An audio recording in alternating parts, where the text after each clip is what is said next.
Good morning, good people. It's Thanksgiving. Our themo, Mimo, is attitude of gratitude. But before that, here we are, Thanksgiving Day, 11/28/2024. My brother Bill's 65th birthday. Congratulations to him and his family.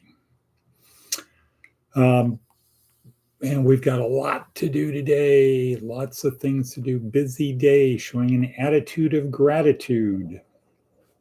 But here we are, it's about 6 o'clock in the morning in southwestern Nevada, east of Death Valley and west of Sin City. An interesting place to be.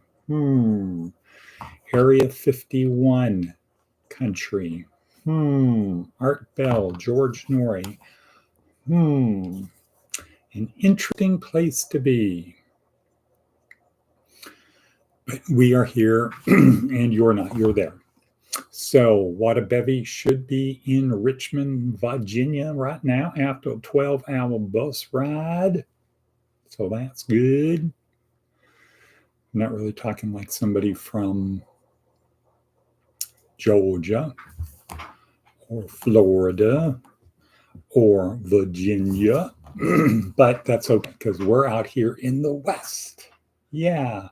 And our goal is to help our students and other interested people on their journey through this life. And it should be like no big deal because it's just life. But if you believe you have a transcendent soul and you believe there is something after this life, you don't need to know what it is right now. You just need to start from the premise there is something after this.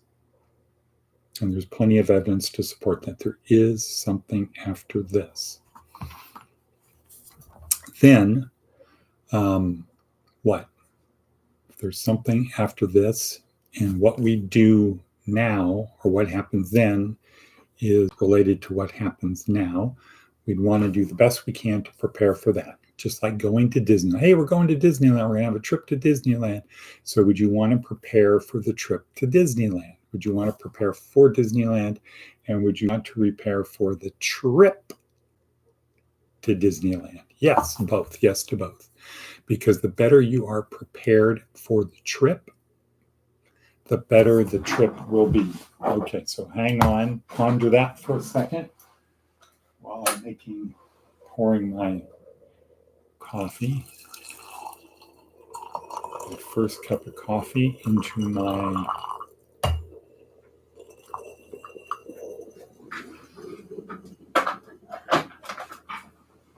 cup with my coconut oil.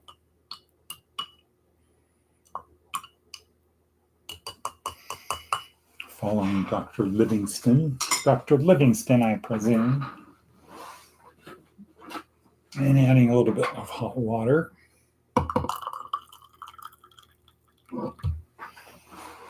Because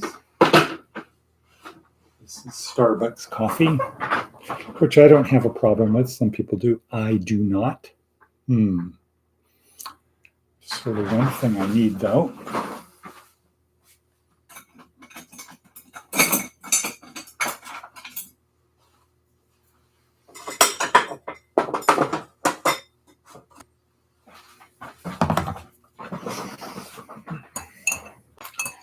The thing with the coconut oil is it's slippery and it floats to the top. So you've got to have a way to stir it. Okay, Watabevy, you made it. How was the trip? How was the trip? The trip to Richmond, Virginia. Well, in addition to being here, I already did my 10 minutes of stretching on the Peloton, full body stretch, and I did 10 minutes of yoga. So alternating yoga and light weights, arms and shoulders. So we'll see how I am after a year. Super fun, good. Semper Fi, super fun. Okay, so how do we help people on their journey through this transcendent, or this life with a transcendent soul? This life inside a body that contains a transcendent soul. Let's see, what is the elegant axiom? The body is a machine controlled by a brain that distorts reality in order to survive and thrive. Right. Okay, right. Okay, super. Okay. Again, our theme of today, our themo, is attitude of gratitude. And I think that's the right theme to have on Thanksgiving Day. Have an attitude of gratitude. Be thankful for the things that you have. Let's be thankful for the things that we have. Yes, we can start from the premise of we're born, a whole bunch of stuff happens, and then we die. We could start from that premise. We're born, a whole bunch of stuff happens, and then we die. If that's the case, then we need to just live our life as la vida loca, baby, la vida loca.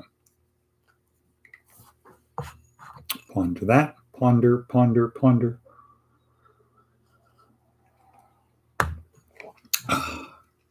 So today, in this town west of Sin City, east of Death Valley, is the annual community Thanksgiving.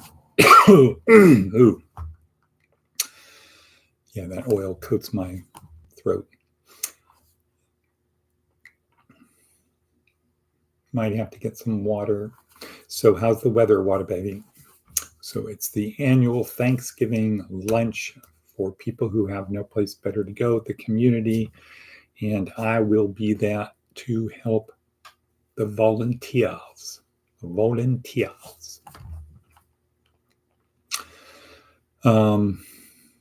That's number one. And then at 3-ish, we have what?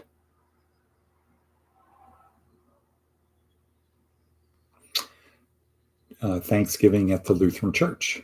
Right. I'm trying to get as many of our people to go as possible. And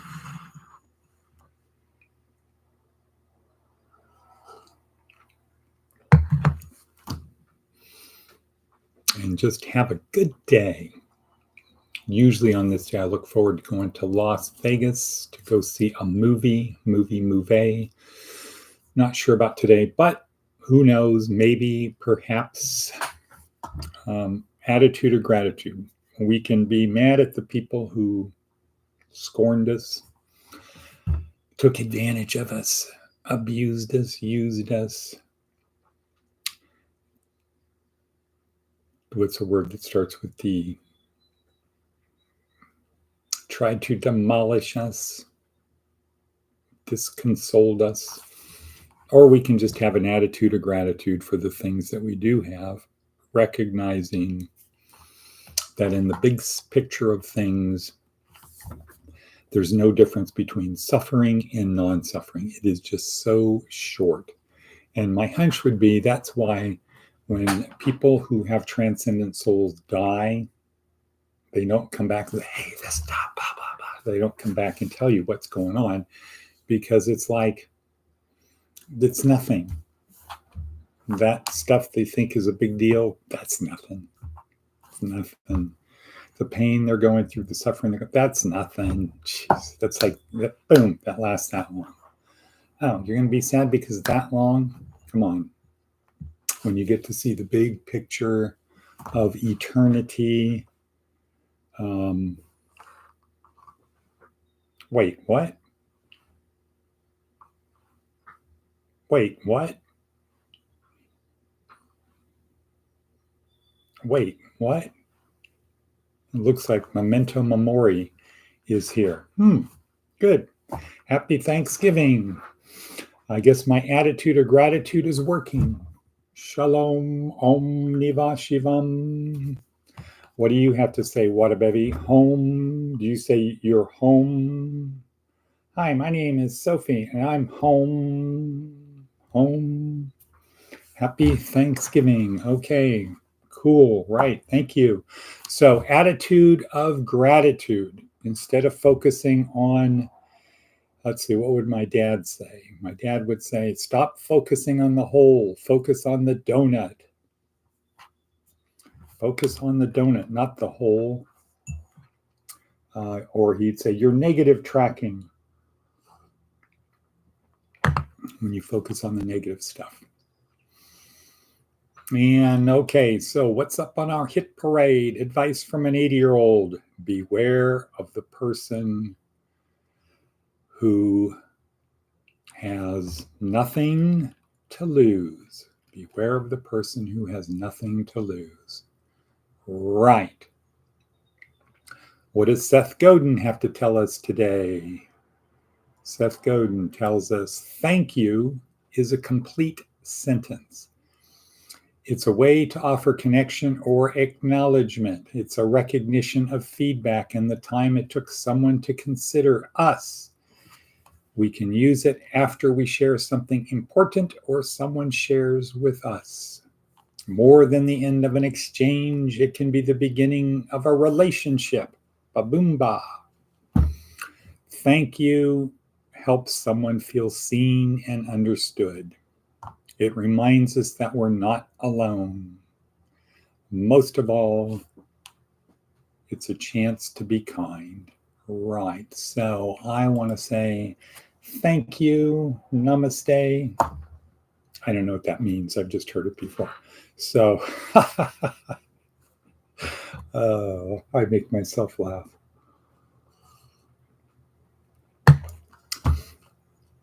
Let's see. How was the weather out in Pahrump or Pahrumpertucky? Memento Mori.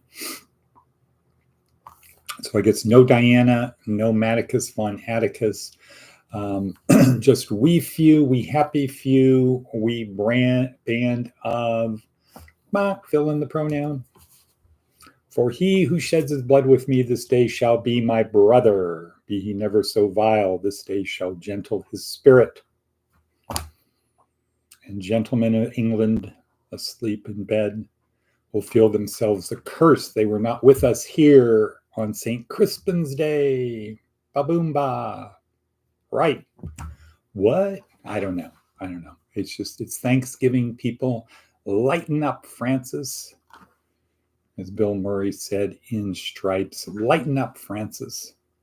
Anybody got any other memorable quotes? Because we still got a couple minutes. And then don't worry, because we'll edit this down for publication. So this is just a good time. Oh, today is day 4 in week 4 of our neuroscience approach to success. So neuroscience-oriented approach to success. This is the 2020 edition. Yikes.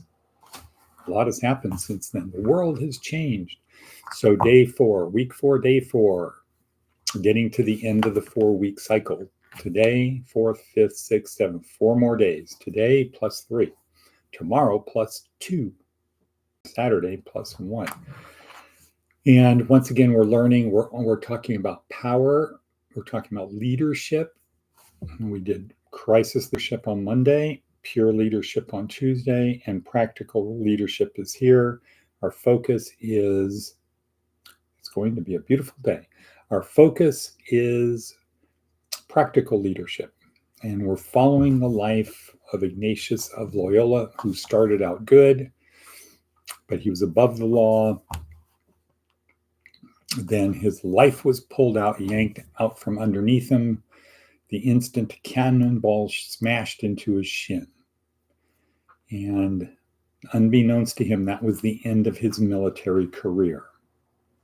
And he had a long period of recovery because when he got home, his leg had set, so they had to break it. so they could straighten it. It had set badly. Then he got a fever. And now his leg set properly, but there was a bone sticking out of his shin. And that dog don't hunt when you wear silk stockings to the courthouse and you're a little bit shorter and you walk with a limp.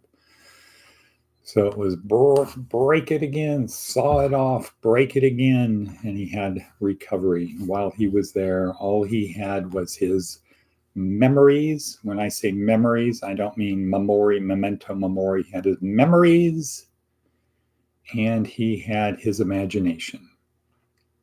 And he went through periods of desolation and consolation as he was reading the two books in the house, The Life of Christ and Life of the Saints. And he decided to be a soldier for Mary. But that plan didn't work out. Arrested. Because what are you doing? This is after living in a cave and having enlightenment. One day, after spending about 11 months of asceticism, scourging himself at night for the sin of his previous life, staring at the river the Cardenar River. He had a vision.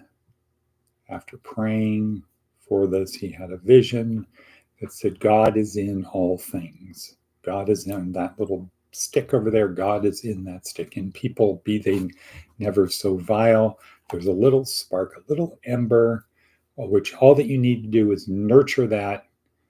So even the most vile person, nurturing that spark, the presence of God within, because God is within all things. Panentheism, God is in all things. Nurture that and share. Nurture and share, not be a greedy son of a bitch. Oops, beep. A greedy SOB. Good God, come into me to help me. No, it's nurture the presence within and share. Oh, you mean like Mother Teresa did? Yeah. Not like, help me be saved. No, you're already saved. So he had that vision. He's out preaching, arrested, but he's from a good family. So we'll make you a deal. We won't burn you at the stake if you agree you're not going to preach or if you go to school. So he went to school to learn Latin. And he was with 7-year-olds. The only guy in the class with a beard of 7-year-olds. But he persevered. Then he had to go get a college education. He went to, what was it? I think Alcala first. Got kicked out. Went to Salamanca. This place is too small for me. So he left the country. This place is just too backwards. This is in the early 1500s, about 1530-ish, 1520s. No, the 1520s. I'm going to France. I'm going to Paris. And there he found his first followers, Francis Xavier and Peter Faber. From Animal House, Faber-U. FU, actually it was college, but Peter Faber, how he had his first 2 followers. So he went from a lone nut to a leader, and they started going out and doing things. And now about 500 years later, it's probably the most pervasive, or that's not really the word, across the world, over 100, almost 130 colleges and universities, 10 times that number of pre-college schools around the world, 28 in the US, 28 great school, well, 28 bell curve, but not really any bad ones, but some really top schools like Georgetown, like Fordham, like Santa Clara, like Loyola of Chicago, Boston College, a whole bunch of really, really good schools in the US, and the country with the most is India. India. Is it any, it's kind of interesting. The country with the most Jesuit universities is also the most populous country in the world, India now. And the country with the highest economy, the US, has the second most. And I believe there's one in China, either in Hong Kong or Macau. But anyway, time is up. Time is racing. Go out. And what did they say? Go in peace to love and serve the Lord. Yes, great. So with that, I will say Auf Wiedersehen, bonk.